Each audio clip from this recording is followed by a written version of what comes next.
Coming to you from DevNexus 2020 in Atlanta, Georgia, I'm Bob Rupert with the Oracle Groundbreakers team, and I'm here with Oleg Selajev. Oleg, how you doing? Hi, I'm pretty good. I'm enjoying the conference, and I feel the energy. It's a great show so far. All right, so tell me what you do for Oracle.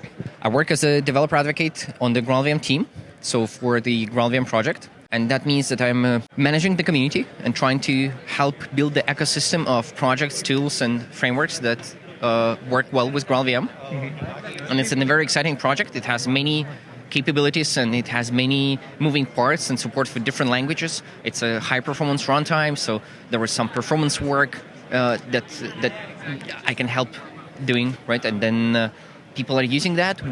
Last year we released the product, the first official release, and it has been doing that consistently through the year. And more people are starting to use that, and it makes me very happy, right? And then I'm trying to put some more light on those use cases and explain how people can benefit from using GraalVM. I have a session on Friday, so that is the second day of the conference, a session about maximizing performance with GraalVM. Okay. Now, since people won't see this video until after the fact, can you give us a sort of capsule version of that?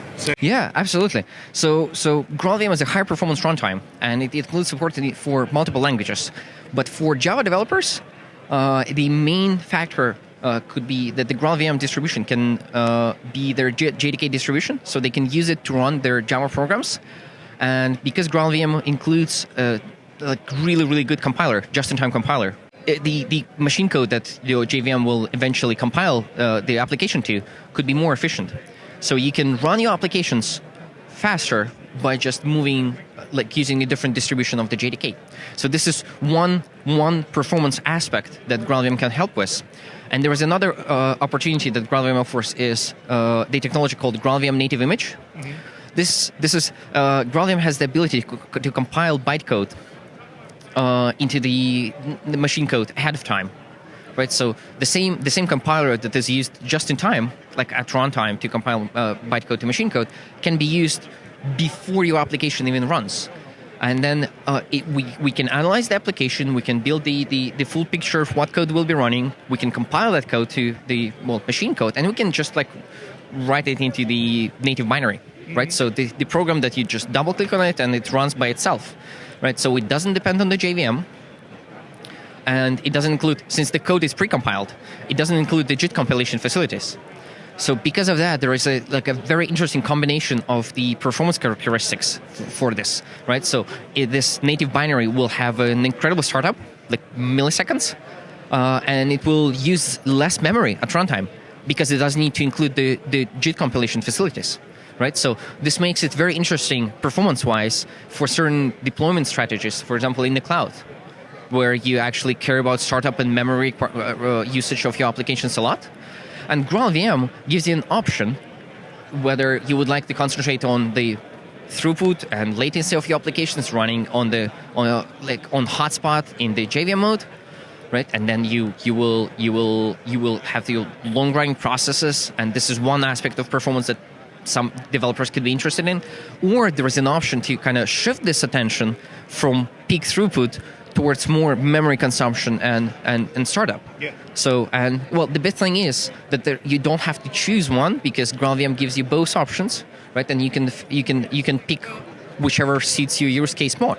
From your perspective, what is the significance of the upcoming Java 25th anniversary? Right.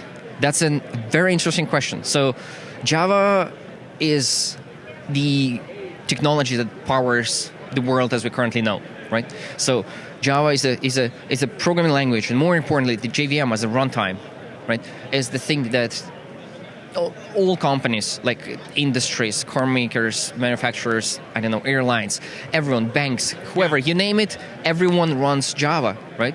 So, and one thing that is very important, that the ecosystem is still alive and vibrant.